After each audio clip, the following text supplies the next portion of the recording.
চুয়াডাঙ্গা সদর উপজেলার আমিরপুর গ্রাম সহজে চলাচলের জন্য রেল লাইনের ওপর দিয়ে রাস্তা তৈরি করেছেন ওই গ্রামের মানুষ।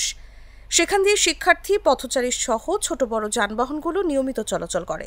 সম্প্রতি ৮ জুলাই অরক্ষিত ওই রেলগেটে ট্রেনে কাটা পড়ে একই গ্রামের জীবন আলী নামের এক যুবকের মৃত্যু হয়।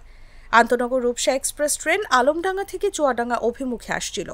সেটি খেয়াল না করেই রেল লাইনের উপর উঠে পড়েন জীবন। ট্রেনের ইঞ্জিনে জড়িয়ে জীবন আলীর মরদেহ প্রায় ১০০ মিটার দূরে চলে যায়। এতে মরদেহটি ছিন্ন বিচ্ছিন্ন হয়ে যায়। এ ঘটনার পর স্থানীয়রা আন্তনগর কপোতাক্ষ এক্সপ্রেস ট্রেনটি আটকে অবরোধ করেন। এখানে স্থায়ীভাবে রেলগেট ও গেটম্যানের দাবি তোলেন তারা। জেলাধীন 30টি লেভেল ক্রসিং গেট আছে, এর মধ্যে 15টিতে জনবল আছে আর 15টিতে জনবল নেই। অবৈধ গেট সমূহ যে সমস্ত লোকজন পায়ে হেঁটে রাস্তা তৈরি করেছে তা সেই সমস্ত রাস্তায় চিহ্নিত ব্যবস্থা চলতেছে। চুয়াডাঙ্গা জেলায় যে 15টি আনম্যান গেট রয়েছে, ইয়া উদ্বোধন কর্তৃপক্ষকে জানানো হয়েছে। জনবল পেলেই ইয়ার সমস্যার সমাধান হবে।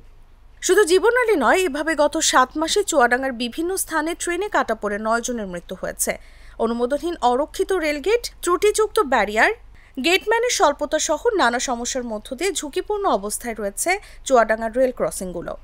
অবৈধ রেলগেটগুলোতে দায়সারাভাবে একটি সাইনবোর্ড টাঙিয়ে রেখেছে রেলওয়ে কর্তৃপক্ষ। গেট ও গেটম্যান না থাকা রেল লাইনের উপর দিয়ে চলাচল করা পথচারী, ছোট বড় যানবাহন, বিভিন্ন ধরনের প্রাণীর অবাধ বিচরণ রয়েছে। স্থানীয়রা বারবার বিষয়টি নিয়ে কর্তৃপক্ষকে তাগাদা দিলেও হচ্ছে না সমাধান।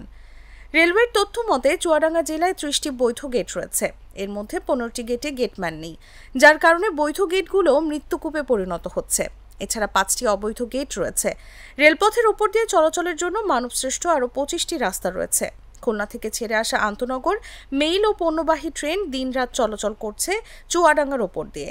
গেটের কাছে থাকা দোকানি ও সাধারণ মানুষ গেটম্যানের দায়িত্ব পালন করেন ট্রেন আসা যাওয়ার সময়। আইনুল হক জীবন, আমিরপুর বাড়ি, আমিরপুর রেলগেটেই অসাবধানবশতই মোটরসাইকেল সহ ট্রেনের ভিতরে ঢুকে যায়। আসলে ওখানে স্কুলের পাশাপাশি 2-3টা স্কুল, একটা মাদ্রাসা আছে।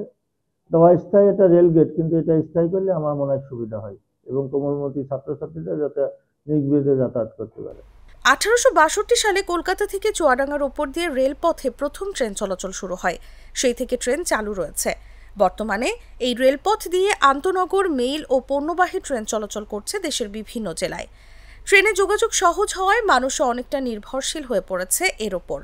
এ জেলায় রেলপথ রয়েছে প্রায় 40 কিলোমিটার। স্থানীয়রা জানান, চুয়াডাঙ্গা আমিরপুর এলাকাসহ বিভিন্ন স্থানে দুর্ঘটনা ঘটে। সহজে যাওয়ার জন্য মানুষ রেল লাইনের ওপর দিয়ে চলাচল করে। যেখানে মানুষের চলাচল বেশি, সেখানে রেলগেট নির্মাণ ও গেটম্যান প্রয়োজন। তাহলে দুর্ঘটনা হ্রাস পাবে।